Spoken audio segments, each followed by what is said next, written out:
Salam sejahtera untuk kita semua, rekan-rekan mahasiswa dan mahasiswi dari Universitas Terbuka yang saya banggakan.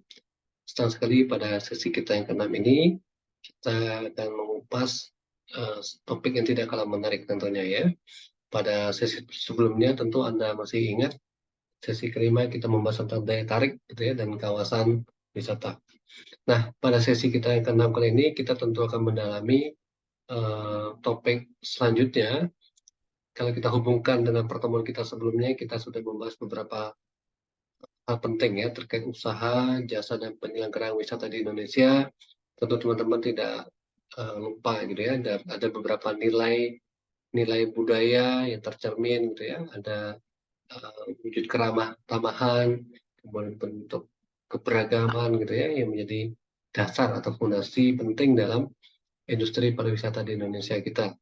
Nah, tentu kalau kita lihat lebih dekat, ada beberapa aspek yang sangat penting ya. Terkait misalnya, kalau kita mengacu pada nilai Pancasila kita, bagaimana nilai uh, gotong royong gitu ya, dan persatuan kita. Nah, kita bisa melihat di sini teman-teman, nilai kerjasama merupakan suatu dasar yang sangat penting gitu ya, dan sangat dijunjung tinggi di Indonesia. Nah, kalau kita lihat secara khusus dalam konteks pariwisata kita, tentu kerjasama antara berbagai pemangku kepentingan atau stakeholder, antara pemerintah, dan masyarakat lokal, kemudian pelaku industri pariwisatanya gitu ya, sangat ditekankan sekali gitu ya, untuk mewujudkan destinasi wisata. Kemudian yang kedua, kita bisa melihat juga ada nilai-nilai lainnya, keramah tamahan, keakraban gitu ya. Nah, dengan sikap inilah kita bisa melihat cerminan pelayanan gitu ya, penerimaan sebuah komunitas terhadap wisatawan, yang kita bisa lihat ukur di situ pelayanan itu yang ramah tergambar seperti apa gitu ya, sehingga kita perlu memberikan pengalaman atau momen yang menyenangkan kepada para wisatawan gitu ya. Kemudian kita bisa melihat juga lebih dekat ada keberagaman budaya tentunya di sana, bagaimana dengan beraneka ragam budaya kita ini, kita bisa mempromosikan, kita bisa melestarikan budaya-budaya lokal kita sebagai daya tarik wisata. Kita bisa lihat begitu banyak ya acara-acara budaya, festival, dan kegiatan lainnya. Nah, kemudian kita bisa lihat juga bagaimana pelindungan terhadap alam kita dan budaya kita gitu ya. Karena ini menjadi landasan penting juga untuk menjaga kelestarian lingkungan dan warisan budaya kita. Kita juga tidak lupa kita harus menghargai atau menghormati lokalitas kita, karena pentingnya menghormati budaya ya, tradisi. Ini kita ingin memastikan bahwa interaksi antara wisatawan dan komunitas lokal itu tetap bisa dilakukan dengan menghargai gitu ya satu sama lain dan peka terhadap budaya lokal setempat. Nah, secara ekonomis kita bisa melihat bagaimana masyarakat lokal ini diberdayakan, artinya karena di dalam industri ini kita melibatkan berbagai aspek gitu ya. Ada pendidikannya, ada ekonominya, ada pelatihan ya, peningkatan keterampilan dari sumber daya manusianya gitu ya. Kita bisa melihat bagaimana masyarakat lokal itu bisa merasakan manfaatnya gitu ya dari kegiatan pariwisata itu. Yang selanjutnya teman-teman adalah inovasi. Inovasi ini merupakan sebuah nilai yang sangat penting karena apa? Kita bisa beradaptasi dengan zaman. Nah, ini kita tunjukkan inovasi kita ya, menggunakan teknologi, kemudian kita bisa sesuaikan dengan kebutuhan pasar kita, dan bisa lihat segmen pasar kita gitu ya.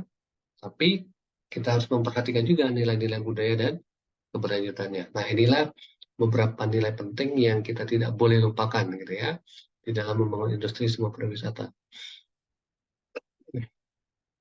Nah, kita lihat selanjutnya mengenai topik kita modul ke-6 terkait usaha jasa dan penyelenggaraan pariwisata. Nah, ini tentu penting sekali kita pahami teman-teman. Kenapa? Karena kalau kita melihat pariwisata sebagai sebuah sistem di mana ada para pemangku kepentingan di dalamnya gitu ya. Ada pemerintah sebagai pengambil keputusan, sebagai pembuat kebijakan gitu ya, yang mendukung keberlanjutan dan pengembangan pariwisata. Ada masyarakat lokal juga ya, bagaimana masyarakat lokal ini dengan segala potensinya yang memanfaatkan segala potensi kekayaan alamnya gitu ya, kekayaan budayanya, mereka bisa mengeksplorasi lagi gitu ya pariwisata ini di tahap yang lebih tinggi gitu ya. Nah, kemudian kalau kita lihat juga dari bagaimana industrinya sendiri ya, di industri pariwisata ini.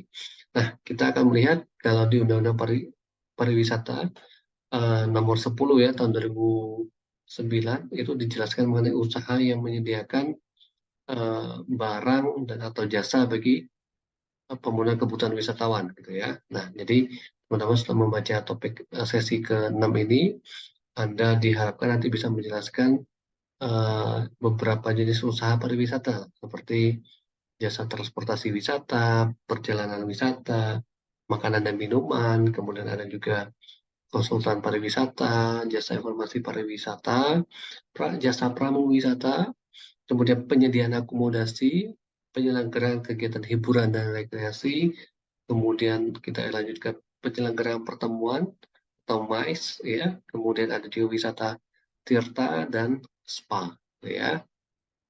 Nah, inilah beberapa topik penting yang akan Anda lihat di modul ke-6 ini. Nah, tentu nanti yang tidak kalah pentingnya teman-teman, Anda juga akan melihat secara lebih dekat. Nah, nanti silakan teman-teman membaca di modul ke-6 kita, apa yang dimaksud dengan usaha jasa pariwisata. Gitu ya. Kalau Anda baca nanti di poin 6.2 gitu ya.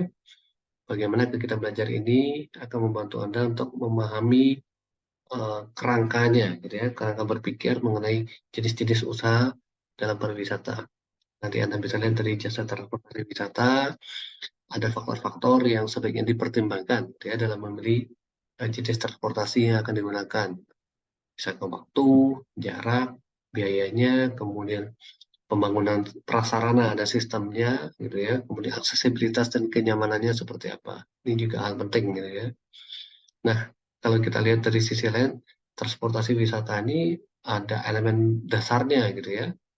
Kita memerlukan jalan, kita memerlukan terminal, gitu ya. Ada unit angkutannya, ada tenaga penggeraknya, gitu ya. Nah, itu beberapa elemen dasarnya dalam sebuah transportasi wisata.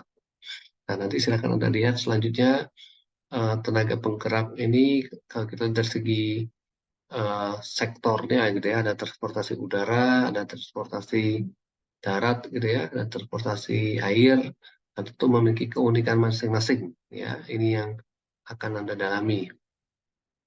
Nah, kemudian kalau kita lanjut ke jasa perjalanan wisata, tentu kita pernah mengalami mungkin ya sedikit banyak atau mendengarkan bahwa jasa perjalanan wisata ini sangat terkenal gitu ya. Kalau di Indonesia sebut saja seperti beberapa biro perjalanan wisata, Anda bisa mengenal mungkin ada Panorama Tours, ada Antapaya Tours, dan ada uh, beberapa lainnya juga ya. Nah, tentu usaha biro perjalanan wisata ini meliputi usaha penyediaan jasa perencanaan, perjalanan, kemudian ada juga jasa pelayanan dan penyelenggaraan wisata, gitu ya, termasuk penyelenggaraan perjalanan ibadah. Mungkin ada yang pernah umroh, ada yang pernah ziarah ke tanah suci dan seterusnya, ya. Nah, tentu agen-agen perjalanan wisata ini dia akan membantu para turis, para customer, gitu ya, dalam memesan sarana di tempat wisata, gitu ya, seperti pemesan tiket, akomodasi, maupun dokumen perjalanan. Nah, ini beberapa hal-hal penting yang biasa dilakukan di jasa perjalanan wisata. Nah, silakan nanti teman-teman melihat di sana juga ada hubungannya antara usaha jasa, perjalanan wisata, dan mitra kerja itu seperti apa, gitu ya. Nah, itu juga Anda bisa lihat di 6.17 ya. Kemudian ada restoran, kemudian ada bar, gitu ya. Nah, kemudian ada juga bagaimana tentang jasa informasi pariwisata, ya, industrinya. Sampai dengan jasa konsultan pariwisata, kemudian ada juga jasa pramuwisata. Nah, ini juga hal penting ya. Nah, nanti Anda juga akan melihat usaha penyelenggaraan pariwisata. Dari segi akomodasi itu seperti apa, gitu ya. Karena itu tertuang dalam Undang-Undang Nomor 10 Tahun 2019 gitu ya, tentang kepariwisataan, usaha penyediaan akomodasi itu dapat berupa hotel, villa, pondok wisata, kemudian bumi perkemahan, persinggahan karavan, atau akomodasi lainnya yang digunakan untuk tujuan pariwisata. Nah, ini tentu sangat penting ya teman-teman ya. Nah, nanti silakan Anda membaca dan mendalami lagi topik-topik penting ini karena akan sangat membantu Anda nanti kalau Anda menjalankan sebuah usaha jasa perjalanan wisata ya, baik mungkin sebagai tour leader-nya gitu ya, atau mungkin sebagai owner di sebuah konsultan pariwisata atau UPW gitu ya, atau APW-nya. Nah, tentu Anda juga akan belajar sedikit demi sedikit bagaimana penyelenggaraan pertemuan terkait MICE ya, meeting, insentif, convention, dan exhibition. Kemudian ada juga wisata air, ada spa gitu ya. Nah ini kalau Anda pernah jalan-jalan ke luar negeri, mungkin Anda pernah lihat bagaimana pengelolaan spa di luar negeri gitu ya. Kemudian bagaimana teknik brandingnya mereka. Nah ini beberapa hal penting teman-teman yang bisa Anda dalami pada sesi kita kali ini. Semoga sebagai memberikan banyak manfaat pada Anda dan bisa mendalami lagi. Ya, nanti kalau suatu saat Anda terjun di bidang usaha perjalanan pariwisata ini seperti apa seluk-beluknya. Jadi Anda bisa melihat dari hulu ke hilir, itu ada supply chain-nya, rantai persediaannya seperti apa. Nah itu nanti termasuk di dalamnya ada APW dan UPW-nya. Ya, ada agen perjalanan wisata dan ada usaha perjalanan wisatanya. Ya. Nah, itu yang bisa saya sampaikan pada video kali ini. Semoga bermanfaat. Selamat belajar dan terima kasih.